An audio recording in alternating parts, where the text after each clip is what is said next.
Save tax by paying rent. How?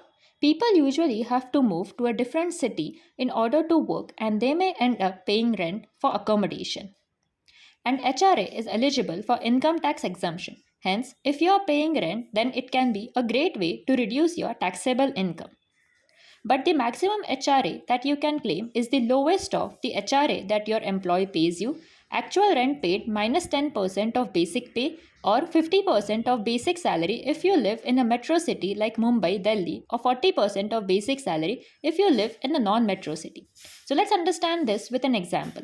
Basic salary 50,000 monthly, that is 6 lakh yearly. HRA from employer 15,000 monthly, that is 1.8 lakh yearly, and actual rent paid 10,000 monthly, that is 1.2 lakh yearly, and we have assumed you stay in Mumbai. So according to conditions, actual HRA received is 1.8 lakh.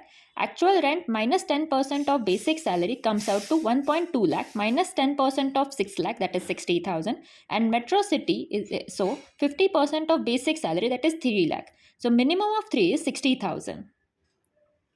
The maximum exemption that you can claim under HRA is 60,000 even though you have received an HRA of 1.8 lakh from your employer, and the remaining 1.2 lakh will be taxable as per income tax slab.